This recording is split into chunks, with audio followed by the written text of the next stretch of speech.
தம்பி, தமிழகத்தில் ஆட்சி மாற்றம் நடக்கும் போது கவர்மெண்ட் தொடங்கிட்டு சொல்லி பிரதமர் பேசியிருக்காரு. அந்த சூழல் எப்படி பாருங்க? ஆட்சி மாற்றம் அப்படிங்கிறதுக்கு பொருள் என்ன? முதல்ல புதிய ஆட்சி வரப்போகுது.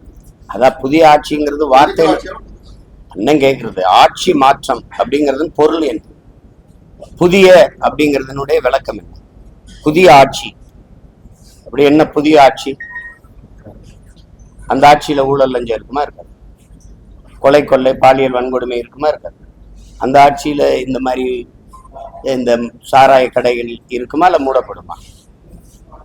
அந்த ஆட்சியில ஆறு மணல் அள்ளப்படுமா? மலைகள் மணலா நொறுக்கி கோரியா வெட்டி ஏற்றப்படுமா இல்ல தடுக்கப்படுமா?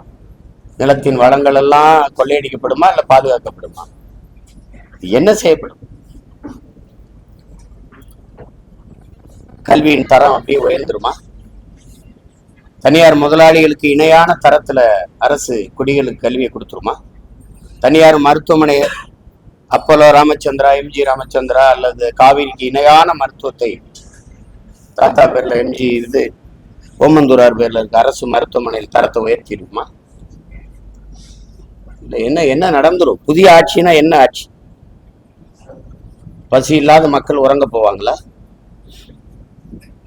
என்ன நடந்துரும் சொல்லுங்க. புதிய ஆட்சி இதுவரை இருந்ததுல இருந்து புதுசு என்ன? புதுசு சாலை சரியா போட்டுருவீங்க, தடையற்ற மின்சாரம் கொடுத்துருவீங்க, போக்குவரத்து சரியாயிரும்.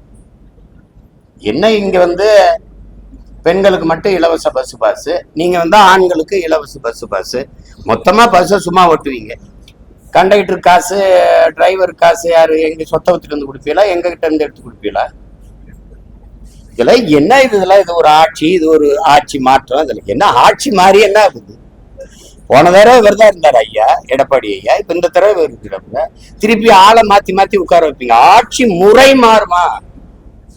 ஊழல் லஞ்சமற்ற உண்மையும் நேர்மையான நிர்வாகம் வருமா? அதான கேள்விங்க. பசி பஞ்சமில்லாத ஒரு நாடா இதை படைப்பீங்களா? பாலுக்கலாத குழந்தை, வேலைக்கு அலையாத இளைஞன், கல்விக்கு வேங்காத மாணவன், இதுதான் என் கனவு இந்தியானா அடிமை இந்தியாவில் இந்த முழக்கத்தை முன் வச்சான் பகத்சிங். விடுதலை பெற்று 80 ஆண்டுகள் தொட்டுச்சு. இன்னும் அந்த முழக்கம் அப்படியே தான். 28 விழுக்காடு மக்கள் இரவு உணவு இல்லாம தூங்க போறாங்க. பல கோடிக்கணக்கான பச்சிளம் குழந்தைகள் பசியோடு படுக்குச்சு. கொடுமையை துடைக்க வழி இல்லை. தாலிக்கு தங்கம் கொடுப்பாங்க, அதே குடிக்க வச்சு அதே தாலியா அவங்களே இருப்பாங்க. இதெல்லாம் ஒரு ஆட்சி முறை, இதெல்லாம் ஒரு ஆட்சி.